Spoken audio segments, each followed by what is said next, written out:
അസ്സലാമു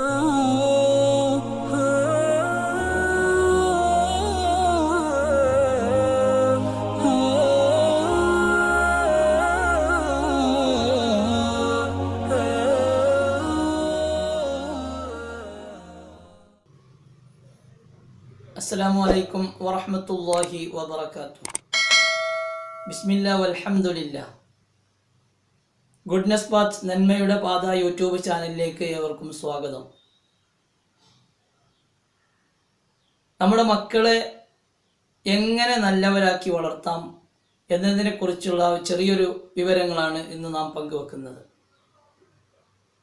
നമ്മുടെ കുട്ടികൾ സ്വഭാവങ്ങളിലും നമ്മുടെ കുട്ടികളുടെ പ്രവർത്തനങ്ങളിലും എന്തുകൊണ്ടാണ് ചില ഉമ്മമാർക്ക് ചില ഉപ്പമാർക്ക് തൃപ്തിപ്പെടാൻ സാധിക്കാത്തത്? എന്നാൽ മറ്റു ചില കുട്ടികളുടെ പ്രവർത്തനങ്ങളും അവരുടെ സ്വഭാവ മഹിമകളും കാണുമ്പോൾ അസൂയ വെക്കാവുന്ന അത്രയും നല്ല സ്വഭാവമാകുന്നത് എന്തുകൊണ്ടാണ്? പ്രധാനമായും കുട്ടികളുടെ സ്വഭാവത്തിൽ മാറ്റം വരുത്താനുള്ള പങ്ക് അത് രക്ഷിതാക്കൾക്കാണ്. അതിൽ പ്രത്യേകിച്ച് ഉമ്മമാർക്ക്. നമുക്കറിയാം, ചെറിയ കുട്ടികളാകുമ്പോൾ തന്നെ അവർ അനുകരിക്കുകയാണ്. എല്ലാ കാര്യങ്ങളും അനുകരിച്ച് അവരുടെ ജീവിതത്തിൽ അത് കൃത്യമായി അവർ പകർത്തുകയാണ്. നാം എന്താണോ അവർക്ക് കൊടുക്കുന്നത്, നാം എന്താണോ അവർക്ക് പറഞ്ഞു കൊടുക്കുന്നത്, മനസ്സിലാക്കി കൊടുക്കുന്നത്, അതിനനുസരിച്ചുള്ള കാര്യങ്ങളാണ് അവരിൽ നിന്ന് നമുക്ക് തിരിച്ചും ലഭിക്കുന്നത്. അപ്പോൾ ഒരു കുട്ടിയെ നല്ല സ്വഭാവമുള്ളവനാക്കി മാറ്റാൻ, ഒരു കുട്ടിയെ നല്ല ചിട്ടയുള്ള കുട്ടിയാക്കി മാറ്റാൻ പ്രധാനമായും രക്ഷിതാവിൻ്റെ ഉമ്മയുടെ പങ്ക് പ്രധാനമാണ്. ഒരു ചെറിയ കുട്ടി എപ്പോഴും ഭക്ഷണം കഴിക്കുന്ന സമയത്ത് ബിസ്മി ചൊല്ലുന്നത് അത് ഒന്നൊരിക്കൽ ആ ഉമ്മയുടെയോ അല്ലെങ്കിൽ ആ ഉപ്പയുടെയോ മിടുക്കായിരിക്കും. കാരണം ആ കുട്ടിയോട് എല്ലാ സമയത്തും ബിസ്മി ചൊല്ലി തിന്നു മോനെ, അല്ലെങ്കിൽ ആ ഉമ്മ വായിലേക്ക് വാരി കൊടുക്കുന്ന സമയത്ത് ബിസ്മില്ലാഹിർ റഹ്മാനിർ റഹീം എന്ന് ഉച്ചരിച്ചുകൊണ്ടാണ് ഭക്ഷണം കൊടുക്കുന്നത്. അതുപോലെ തന്നെ ഭക്ഷണം കഴിച്ച് അവസാനത്തെ പിടി കഴിച്ച് ആ കുട്ടിയോട് പറയും, ഇനി നിർത്താം, അവസാനത്തെ പിടിയാണ്, ഇത് കഴിച്ചാൽ നിനക്ക് അൽഹംദുലില്ലാ പറയാം, കഴിക്കുമോനെ എന്ന് വാത്സല്യത്തോടെ ആ ഉമ്മ പഠിപ്പിക്കുമ്പോൾ ആ കുട്ടി അൽഹംദുലില്ലാ എന്ന് ശീലമാക്കുകയാണ്. ഇതൊന്നും ശ്രദ്ധിക്കാതെ കുട്ടികൾക്ക് ഭക്ഷണം കൊടുക്കുകയും കുട്ടികൾക്ക് ഭക്ഷണം വെച്ചു കൊടുത്ത് അശ്രദ്ധവാന്മാരായി നമ്മൾ തിരിഞ്ഞു കളയുകയും ചെയ്യുമ്പോഴാണ് കുട്ടികളിൽ നിന്നും ബിസ്മില്ലാഹിർ റഹ്മാനിർ റഹീം, അൽഹംദുലില്ലാ എന്നീ രണ്ട് കാര്യങ്ങൾ നഷ്ടപ്പെട്ടു പോകുന്നത്. അതുകൊണ്ട് പ്രിയപ്പെട്ട ഉമ്മമാർ, പ്രിയപ്പെട്ട രക്ഷിതാക്കൾ, മക്കൾക്ക് ഭക്ഷണം കൊടുക്കുന്ന സമയത്ത് ബിസ്മിയും ഭക്ഷണം കഴിച്ചു കഴിഞ്ഞാൽ അൽഹംദുലില്ലയും ശീലമാക്കണം. അള്ളാഹു നമുക്കതിന് ഭാഗ്യം നൽകട്ടെ. മറ്റൊന്ന്, വലതുകൈ കൊണ്ട് ഭക്ഷണം കഴിക്കുക. വലതുകൈ കൊണ്ട് ഭക്ഷണം കഴിക്കുക എന്നതിൽ ഞാൻ എൻ്റെ അറിവ് വെച്ച് ഒരുപാട് ആളുകളെ പരീക്ഷിച്ചപ്പോൾ, ഒരുപാട് ചെറിയ കുട്ടികളെ പരീക്ഷിച്ചപ്പോൾ എല്ലാ കുട്ടികളും ഇടതുകൈ കൊണ്ടാണ് ആദ്യം ഭക്ഷണം പിടിക്കാൻ ശ്രമിക്കുന്നത്. എന്ന് പറഞ്ഞാൽ സ്വാഭാവികമായും അവർക്ക് പാസ്സായി വരുന്നത്, എളുപ്പമായി വരുന്നത് ഇടതുകൈയാണ്. അപ്പോൾ ആ കുട്ടികൾ ഇടതുകൈയിലേക്ക് വെള്ളം പിടിക്കുന്നു, ഇടതുകൈയിലേക്ക് വല്ല പഴമോ അങ്ങനെയുള്ള ഭക്ഷ്യസാധനങ്ങൾ കൊടുക്കുമ്പോൾ, ഫ്രൂട്ട്സ് കൊടുക്കുമ്പോൾ ഇടതേ കൈയിലേക്ക് പിടിക്കുന്നു.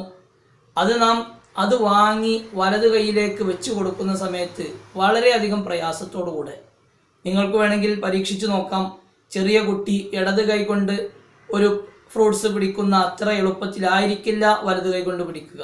പക്ഷേ അത് ശീലമായാൽ ജീവിതത്തിൽ വലത് കൈ കൊണ്ട് പിടിക്കുന്ന അത്ര സുഖം ഇടത് കൈ കൊണ്ട് പിടിക്കുന്നതിലും ഉണ്ടാവുകയില്ല.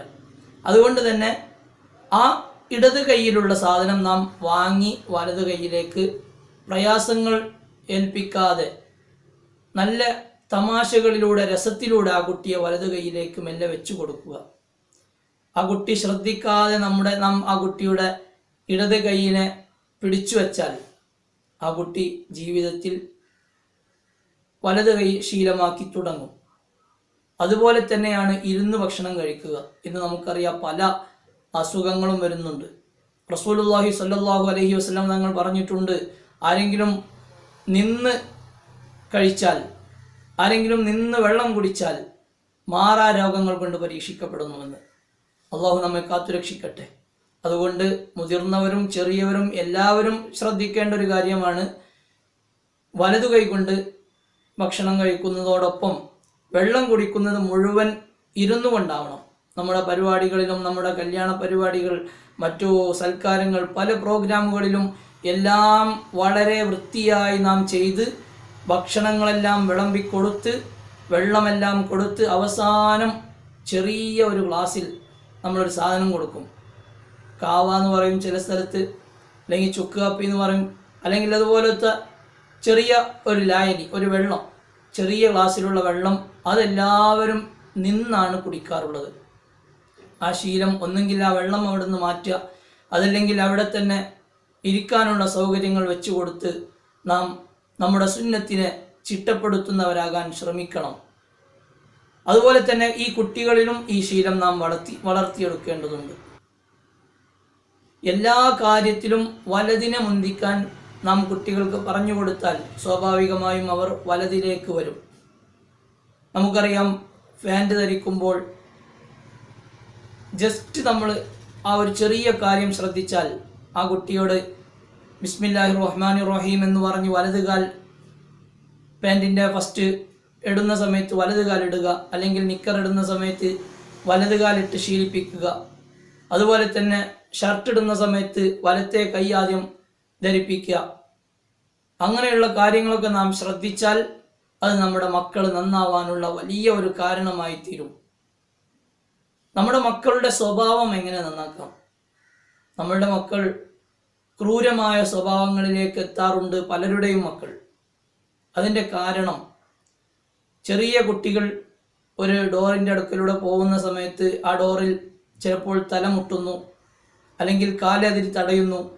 അതുപോലെ തന്നെ സ്റ്റെപ്പ് കയറുന്ന സമയത്തോ ഇറങ്ങുന്ന സമയത്തോ കുട്ടികൾ അറിയാതെ വീണു പോകുന്നു, കട്ടിലിൽ നിന്ന് വീണു പോകുന്നു, അല്ലെങ്കിൽ കട്ടിലിൻ്റെ, ബെഞ്ചിൻ്റെ, ചെയറിൻ്റെ ഒക്കെ താഴെ കുട്ടികൾ നടക്കുന്ന സമയത്ത് അതിൽ തലമുട്ടി പോകുന്നു. ഇങ്ങനെയുള്ള അവസരങ്ങളിൽ മാതാപിതാക്കളായ പ്രത്യേകിച്ച് ഉമ്മമാർ, ഇത് ഉമ്മമാരെ ഒരിക്കലും കുറ്റം പറയുകയല്ല, നമുക്ക് നമ്മുടെ മക്കൾ നാളേക്ക് ഉപകരിക്കുന്നവരാവണം, നല്ല സ്വഭാവമുള്ളവരാവണം. അതിനുവേണ്ടിയാണ് ഇത്തരത്തിലൊരു പ്രയോഗം പ്രയോഗിക്കുന്നത്. നിങ്ങൾ വളരെയധികം ശ്രദ്ധിച്ചാൽ നമ്മുടെ മക്കൾ നമുക്ക് എന്നും ഉപകരിക്കുന്ന നല്ല സ്വഭാവ ഗുണങ്ങളുള്ളവരായി നമ്മുടെ മക്കൾ മാറും. അതുകൊണ്ട് ഉമ്മമാർ ശ്രദ്ധിക്കണം. നേരത്തെ പറഞ്ഞ ആ വാതിൽ കട്ടിലിൽ അല്ലെങ്കിൽ മറ്റു സ്ഥലങ്ങളിൽ കോണിയിൽ നിന്ന് വീണ് അങ്ങനെയുള്ള സന്ദർഭങ്ങളിലെല്ലാം പല ആളുകളും ചെയ്യാറുള്ളൊരു കാര്യം, ആ വാതിലിനെ ഒരു അടിയങ്ങ് കൊടുക്കും, ആ സ്റ്റെപ്പിനെ ഒരു അടിയങ്ങ് കൊടുക്കും, അല്ലെങ്കിൽ കട്ടിലിൻ്റെ, ചെയറിൻ്റെ ഒക്കെ താഴെ പോയിട്ട് അതിൽ തലമുട്ടിയാൽ ആ ചെയറിനെ ആരാണ് എൻ്റെ മോനെ കാട്ടിയത്, ആരാണ് എൻ്റെ മോനെ ഉപദ്രവിച്ചത് എന്ന് പറഞ്ഞ് നമ്മൾ അതിനെ അങ്ങ് അടിക്കുന്ന സമയത്ത് ആ കുട്ടി അതിലൂടെ വലിയൊരു പാഠം ഉൾക്കൊള്ളുകയാണ്. നിരപരാധിയായ ഈ കട്ടിലിനെ ദ്രോഹിക്കുന്നു, നിരപരാധിയായ ഈ സ്റ്റെപ്പിനെ ദ്രോഹിക്കുന്നു, നിരപരാധിയായ ഈ കട്ടില്, ചെയർ എന്താണോ ആ കുട്ടിയെ വേദനിപ്പിച്ചത് അതിനെ ദ്രോഹിക്കുന്നു. ഈ ഒരു മനോഭാവം കുട്ടിയിൽ വളർന്നാൽ ഭാവിയിൽ കുട്ടി വളർന്ന് പ്രായപൂർത്തിയാകുന്ന സമയം, തുടർന്നുള്ള സമയങ്ങളിലൊക്കെ കുട്ടിയുടെ മനസ്സിൽ അന്ന് കയറിയ മനോഭാവമാണ് എപ്പോഴും പുറത്തെടുക്കുന്നത്. അതിലൂടെ കുട്ടികൾ എന്നും നിരപരാധികളെ ആക്രമിക്കുകയും അനാവശ്യമായി കുട്ടികളെ ആക്രമിക്കുകയും ചെയ്യുന്ന ഒരു സ്വഭാവത്തിലേക്ക് മാറി വരുന്നു. മാത്രവുമല്ല, പ്രശ്നങ്ങളുണ്ടാകുന്ന സമയത്ത് തന്നെ ഞാൻ എന്ത് ചെയ്താലും മറുവശത്താണ് അതിൻ്റെ ശരി എന്ന് ന്യായീകരിക്കാൻ എന്നും ശ്രമിക്കുന്ന ഒരു സ്വഭാവത്തിലേക്ക് മാറി വരും. അതുകൊണ്ട് ആ ഒരു സ്വഭാവ ശൈലി നാം മാറ്റിയെടുക്കേണ്ടതുണ്ട്. നമ്മുടെ കുട്ടിയുടെ തല ആ വാതിലിൽ കട്ടിൽ മുട്ടിയാൽ, അല്ലെങ്കിൽ നമ്മുടെ കുട്ടിയുടെ തല മറ്റു സ്ഥലങ്ങളിലോ ബെഞ്ചിലോ കട്ടിലിലോ ഒക്കെ മുട്ടിയാൽ, കോണിയിൽ നിന്ന് വീണാൽ നാം അവിടെ കൈക്കൊള്ളേണ്ടത്, പാവം മോനൊന്നും പറ്റിയിട്ടില്ല, ആ കോണിക്കൊന്നും പറ്റിയിട്ടില്ലല്ലോ എന്ന് ചോദിച്ച്, അല്ലെങ്കിൽ ആ വാതിൽ കട്ടിലിനൊന്നും പറ്റിയിട്ടില്ലല്ലോ, ഭാഗ്യം, പാവം എന്ന് പറഞ്ഞ് ആ വാതിലിനെ നാം ലാളനയോടെ ഒഴിഞ്ഞു കൊടുത്താൽ, അതിനെ ഒന്ന് തടവിക്കൊടുത്താൽ, കേൾക്കുമ്പോൾ ഒരു രസം തോന്നുന്നുണ്ടെങ്കിലും അതിനെ ഒന്ന് തടവിക്കൊടുത്താൽ ഈ കുട്ടിയുടെ മനസ്സിലേക്ക് മറുവശത്തുള്ള ആൾ എന്നും ഒരു പാവമായിരിക്കും. അക്രമ മനോഭാവത്തിൽ നിന്ന് ആ കുട്ടിയെ നമുക്ക് മാറ്റിയെടുക്കാൻ സാധിക്കും. അള്ളാഹു അതിനുള്ള തൗഫീഖ് നൽകട്ടെ. നമ്മുടെ മക്കളെയൊക്കെ സ്വാലിഹീങ്ങളിൽ ഉൾപ്പെടുത്തി അനുഗ്രഹിക്കട്ടെ. നമ്മുടെ മക്കളെ നന്നാക്കുന്നതിലുള്ള പ്രധാന പങ്ക് എല്ലാ വിഷയത്തിലും മാതാപിതാക്കൾക്കാണ്.